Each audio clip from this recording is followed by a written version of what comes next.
স্বামী আমাকে যে পরিমাণ অর্থ দেয় সেটা দিয়ে আমার সংসার চলে না, আমি খুব কষ্ট করে সংসার চালাই।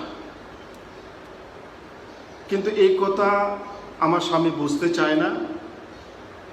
সে আমার সাথে উগ্র আচরণ করে, আমার সাথে খারাপ ব্যবহার করে, মাঝে মাঝে আমাকে শারীরিকভাবেও অত্যাচার করে। এখন আমি আর এই সংসার করতে চাচ্ছি না। আমার খুব কষ্ট, খুব দুঃখ। আমি আসলে দুঃখ থেকে মুক্তি চাই। আপনি আমাকে একটু পরামর্শ দিন। আমি ছোটোখাটো মানুষ, আপনাকে কি পরামর্শ দেব?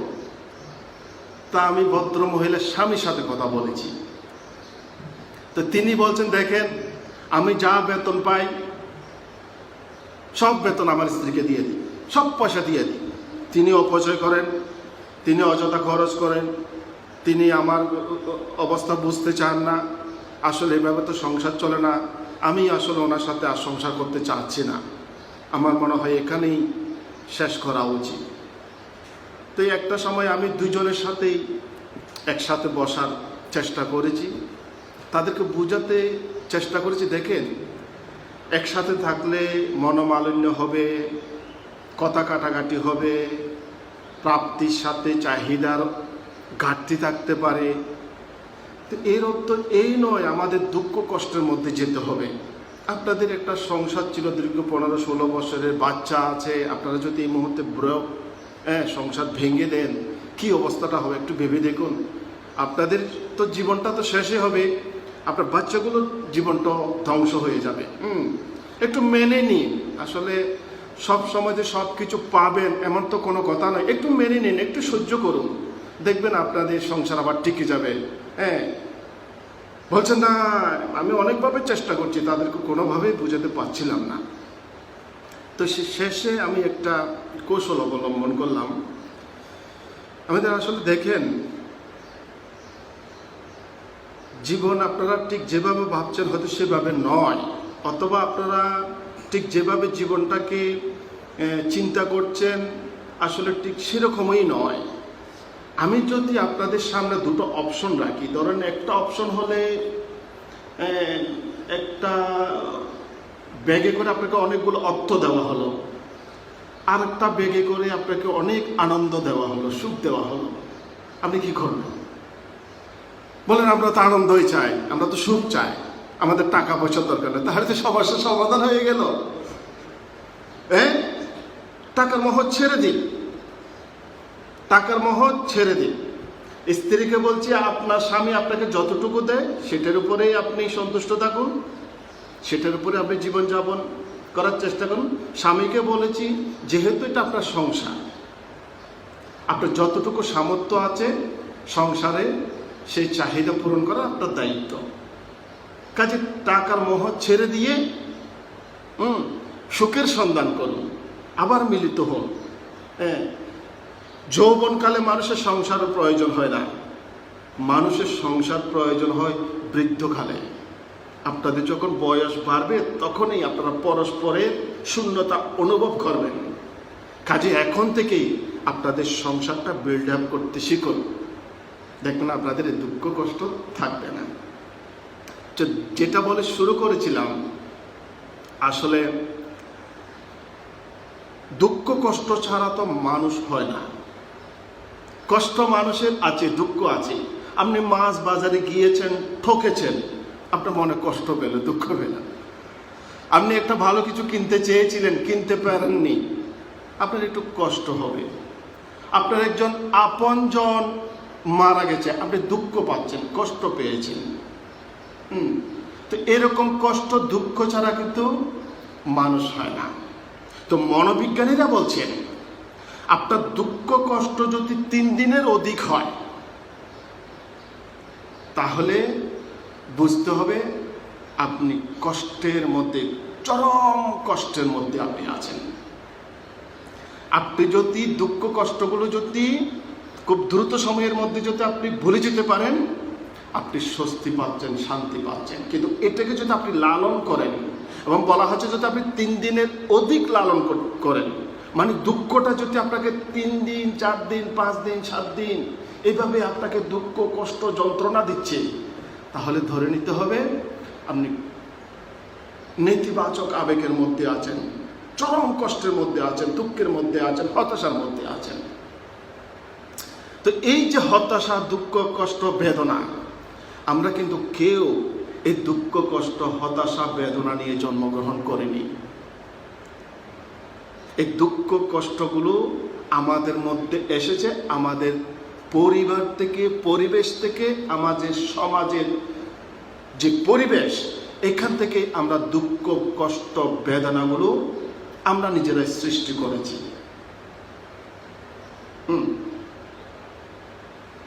হ্যাঁ, অনেক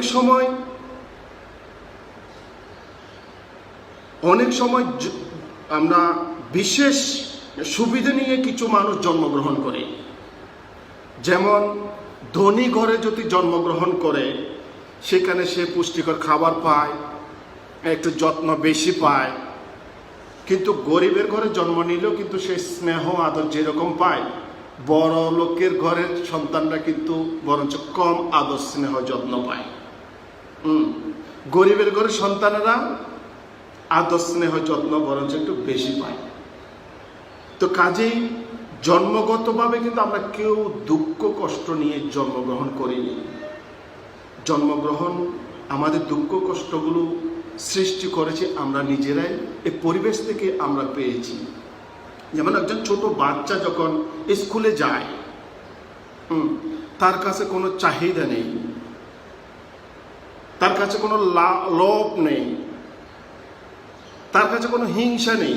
সে আনন্দে সে স্কুলে যায়, সে পরমানন্দে চিত্রাঙ্কন করে, কবিতা আবৃত্তি করে, হ্যাঁ, সুখী আছে, ভালো আছে। একজন গরিবের সন্তান যেমন সে আনন্দে স্কুলে যাচ্ছে, ধনী সন্তানেরও ঠিক সে একইভাবে যাচ্ছে। তো সমস্যাটা তার কখন শুরু হয়? যখন শিক্ষার্থীর মধ্যে প্রথম হওয়ার লোভ ঢুকে যায়। প্রথম হওয়ার লোভ যখন ঢুকে যায়, জিপিএ 5 হওয়ার লোভ যখন ঢুকে যায়, ডাক্তার হওয়ার, ইঞ্জিনিয়ার হওয়ার আকাঙ্ক্ষা যখন তীব্র হয়, তখন তার আকাঙ্ক্ষার সাথে, তার লোভের সাথে যখন তার যোগ্যতা যখন সমন্বয় ঘটে না, তখন এই দুঃখ কষ্টটা বেড়ে যায়। তখন সন্তানরা হতাশার মধ্যে চলে যায়। ঠিক সেরকম একটি হতাশা, দুঃখ, কষ্টের মধ্যে যখন দুষ্ট বন্ধু, খারাপ বন্ধু জুটে যায়, তখন কষ্টটা বৃদ্ধি পেতে থাকে। মানুষ যখন হতাশার মধ্যে থাকে, কষ্টের মধ্যে থাকে, তখন চারপাশের মানুষ যা বলে সে কিন্তু তাই শুনে। তো তাকে হয়তো বলা হলো, দেখ এগুলো কোনো বিষয় না, ঠিক হয়ে যাবে, একটু নেশা টেশা কর, সামান্য একটু প্রেম টেম কর, ভালো হয়ে যাবে। দুষ্ট বন্ধুরা যখন এভাবে পরামর্শ দেয়, তখন থেকেই এই হতাশার সময়, বেদনার সময় সে একটু নেশা করতে শুরু করে। এখন নেশা করতে তো টাকার দরকার। প্রথমে সে পরিবারে একটু মিথ্যা বলে, আমার টিউশন ফি লাগবে, বই লাগবে, খাতা লাগবে, এরকম বলে বলে টাকা আনতো। দেখা গেলে এই টাকায় তার কুলায় না, তখন বাড়িতে এটা সেটা চুরি করতো। এভাবে সে তার দুঃখটাকে বৃদ্ধি করতে থাকে। তো মানুষের দুঃখের অন্যতম কারণ হচ্ছে অজ্ঞতা, অন্ধবিশ্বাস, লোভ। যতক্ষণ পর্যন্ত মানুষের অজ্ঞতা দূর হবে না, অন্ধবিশ্বাস দূর হবে না, লোভ নিয়ন্ত্রণ করতে পারবে না, ততক্ষণ পর্যন্ত মানুষের আসলে এই যে দুঃখ থেকে মুক্তি পাবে না।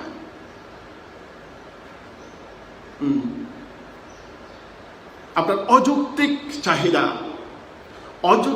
চাহিদা, লোভ, অজ্ঞতা মানুষকে যে তিলে তিলে ধ্বংস করে দেয়। আমি একটা ঘটনার কথা বলি।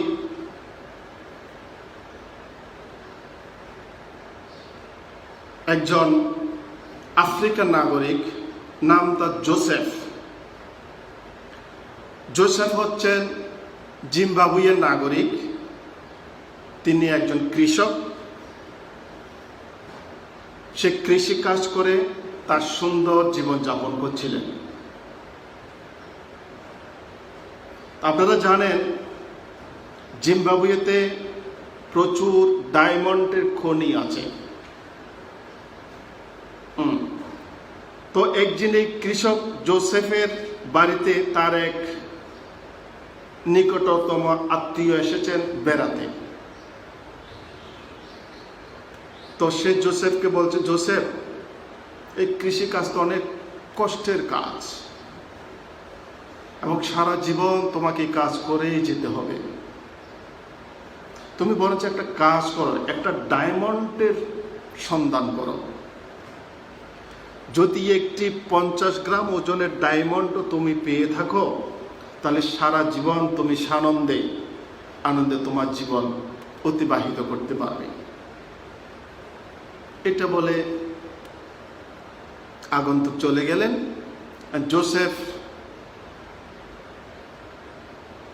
তার ফার্মটা বিক্রি করে দিলেন। ফার্মটা বিক্রি করে সে এখন ডায়মন্ডের খোঁজে ঘুরে বেড়াচ্ছেন চতুর্দিকে। বহু বছর পর সেই আগন্তুক আবার আসলেন জোসেফের খোঁজে।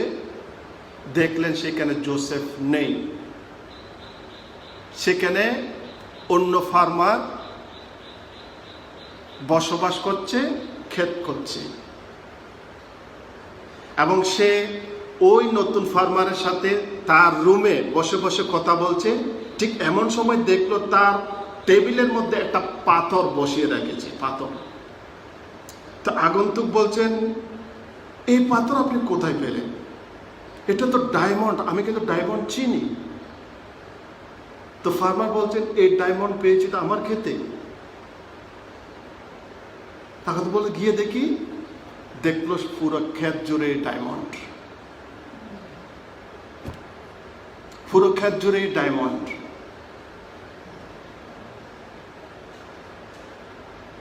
তো এই কথা বলার উদ্দেশ্য হচ্ছে যে অজ্ঞতা, অযৌক্তিক চাহিদা জোসেফকে পথে বিখেরি করে ফেলেছে, অথচ তার পুরো ক্ষেতটা জুড়েই ছিল ডায়মন্ড। অজ্ঞতা তাকে কিন্তু দুঃখের সাগরে ভাসিয়েছে।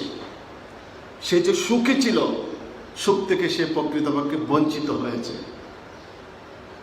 তো এভাবে আমরা যদি আসলে দেখি, অজ্ঞতা, অন্ধবিশ্বাস, অযৌক্তিক চাহিদা আমাদেরকে প্রতিনিয়ত, আমাদের অনেক সম্ভাবনা আছে, এই সম্ভাবনাগুলো কিন্তু আমরা তিলে তিলে ধ্বংস করে দিচ্ছি। অজ্ঞতার কারণে অযৌক্তিক আচরণ করে আমরা ধ্বংস করে দিচ্ছি। তা আমাদের মধ্যে একটা অনেক সময় বিশ্বাস আছে, আমরা বুঝি উপাসনালয়ে গেলে একটু নৈতিক শিক্ষা পাবো, দুঃখ থেকে মুক্তির শিক্ষাটা পাবো।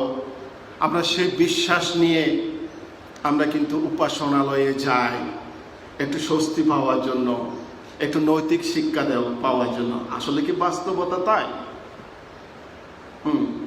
আমি একটা প্রতিবেদন পড়েছিলাম, যদিও বিষয়টি খুবই সেন্সিটিভ, কিন্তু বিষয়টি কিন্তু একটা বাস্তবতা আছে। এক ভদ্রলোক কেরানি চাকরি করেন, তার মা, স্ত্রী, 2টি সন্তান নিয়ে তার সুন্দর সাজানো সংসার। সেই কেরানি চাকরি করে যা বেতন পায় তাই দিয়ে তার সংসার খুব সুন্দরভাবেই চলে। তো একদিন পূর্ণিমা তিথিতে তার মা এবং স্ত্রীর আবদার পূরণ করতে সে উপাসনালয়ে গেলেন পূর্ণিমা তিথিতে। তো উপাসনালয়ে সে গিয়ে দেখলেন পুরোহিত খুব সুরলা কণ্ঠে ধর্মগ্রন্থ থেকে পাঠ করছেন। তিনি ভক্তদেরকে বলছেন, এই জগৎ, এই সংসার দুঃখময়, এটা কিছু না। মানুষের আসল সুখ শান্তি হচ্ছে মৃত্যুর পর। এই জগৎ, এই সংসার কিছু না, এটা দুঃখময়। মানুষের আসল সুখ শান্তি হচ্ছে পরকাল। তো প্রত্যেক মানুষের পরকালে স্বর্গে যাওয়ার চেষ্টা করা উচিত। তো কিভাবে স্বর্গে যেতে পারবেন? উপায় হচ্ছে পুরোহিতকে দান দিতে হবে, তীর্থস্থান ভ্রমণ করতে হবে, উপাসনালয় নির্মাণ করতে হবে, দেবতা পূজা করতে হবে। স্বর্গে যাওয়ার উপায় হচ্ছে কি? উপাসনালয় নির্মাণ করেন, পুরোহিতকে দান দেন, দেবতা পূজা করেন, তীর্থস্থান ভ্রমণ করেন। এখন কেরানি সাহেব তো স্বর্গ নরক নিয়ে এত ঠিক চিন্তা করেননি। তার হঠাৎ করে স্বর্গে যাওয়ার আকাঙ্ক্ষা আসলো, লোভ পেয়ে গেল, স্বর্গে যেতে হবে। কিন্তু স্বর্গে যেতে হলে তো পুরোহিতকে দান দিতে হবে, উপাসনালয় নির্মাণ করতে হবে। এখন তার যে আয়, তার যে ইনকাম, এটা দিয়ে তো এই কাজ করা সম্ভব নয়। তো যেহেতু সে কেরানি চাকরি করেন, সেখানে 7-5-14 করার একটু সুযোগ আছে আর কি। তো সেই একদিন সুযোগ বুঝে একটু অতিরিক্ত আয় করে সেটা পুরোহিতকে দান করে দিলেন। পুরোহিতকে মহা খুশি, ভক্তদের সামনে তার প্রশংসা করতে লাগলেন, যেটা সাধারণত আমরা দেখি। হ্যাঁ, বাবু স্বর্গে যাওয়ার জন্য দান করেছেন, আমরা তার কল্যাণ কামনা করছি, তাকে আশীর্বাদ করছি। তিনি এভাবে যত বেশি দান করবেন, আগামী জন্মে সে তত বেশি সুখ শান্তি পাবেন। এখন এটা শুনিতে তার আকাঙ্ক্ষা আরো বেড়ে গেল। এখন সে নিয়মিত অফিস থেকে এক্সট্রা আয় করে দান করতে শুরু করলো। এখন এদিকে দান করে, এদিকে তার টেনশন বাড়ে, যদি দুর্নীতিতে ধরা পড়ে কি হবে। তার কিন্তু টেনশন বেড়ে যাচ্ছে। যে মানুষ আরাম আয়েসে থাকতো, কোনো সমস্যা ছিল না, এখন তার রাত্রে ঘুম হয় না, টেনশন, ভয়, তার ভিতর ভয় ঢুকে গেল যদি ধরা খায়। হ্যাঁ, এখন এই যে ভয়, তার এই যে টেনশনের কারণে তার মধ্যে বিভিন্ন রোগ সৃষ্টি হলো, বিভিন্ন জটিল রোগে সে আক্রান্ত হতে লাগলো। তো তার এমন এক অবস্থার মধ্যে পুরোহিতের কাছে গেলেন, বলেন দেখেন আমি তো খুব রোগের সঙ্গে কষ্ট পাচ্ছি, আমি এখন কি করব? আরে সেটা হচ্ছে আপনার অতীত জন্মের কর্মের ফল। আপনি যে দুঃখ কষ্ট পাচ্ছেন, এটা হচ্ছে অতীত জন্মের কর্মের ফল।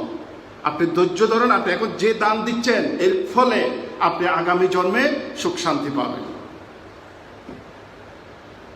কিছুদিন পরে দেখা গেল কি দুর্নীতির কারণে তাকে পুলিশে ধরে নিয়ে গেল, চাকরিটাও চলে গেল। তো এক দার্শনিক বলেছেন, মানুষের মধ্যে স্বর্গের লোভ আর নরকের ভয় মানুষকে যে পরিমাণ ক্ষতি করেছে, বিশ্বযুদ্ধ মানুষের এত ক্ষতি করতে পারেনি। বিশ্বযুদ্ধ মানুষের এত ক্ষতি করতে পারেনি যেই ক্ষতি মানুষকে স্বর্গের লোভ আর নরকের ভয় দেখিয়ে করিয়েছে।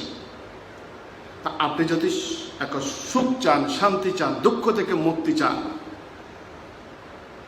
লোভ থেকে মুক্ত হতে হবে, ভয় থেকে মুক্তি পেতে হবে, অজ্ঞতা দূর করতে হবে, অন্ধবিশ্বাস দূর করতে হবে, লোভ পরিত্যাগ করতে হবে, সদাচরণ বিধি মেনে চলব,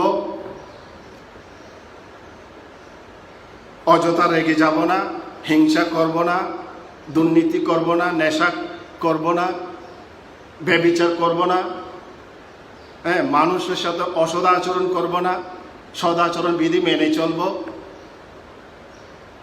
জীবনযাপনে বিজ্ঞান মেনে চলব। সহজ।